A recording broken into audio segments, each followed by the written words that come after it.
सगळे नेते त्या ठिकाणी गेले, भूमिका मांडल्या, पण एवढे दिवस हे घडतं आहे. उद्धव ठाकरे या भूमिका मांडणं म्हणजे काय असतं? नाही, तुम्ही जे म्हणताय तिथे जाऊन भूमिका मांडणं, राजकारण करणं यापेक्षा तपासाच्या संदर्भात प्रश्न निर्माण करणं जे आम्ही करत राहिलो या राजधानीमध्ये बसून, ते महत्त्वाचं आहे.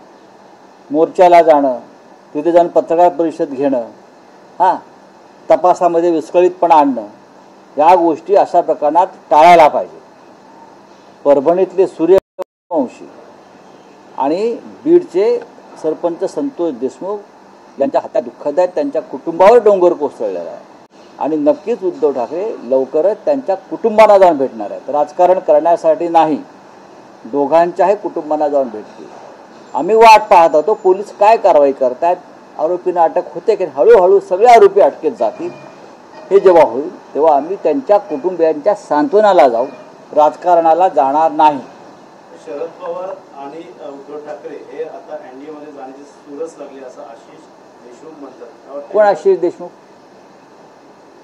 कुठल्या पक्षात आहेत ते सध्या? आधी कुठल्या पक्षात होते?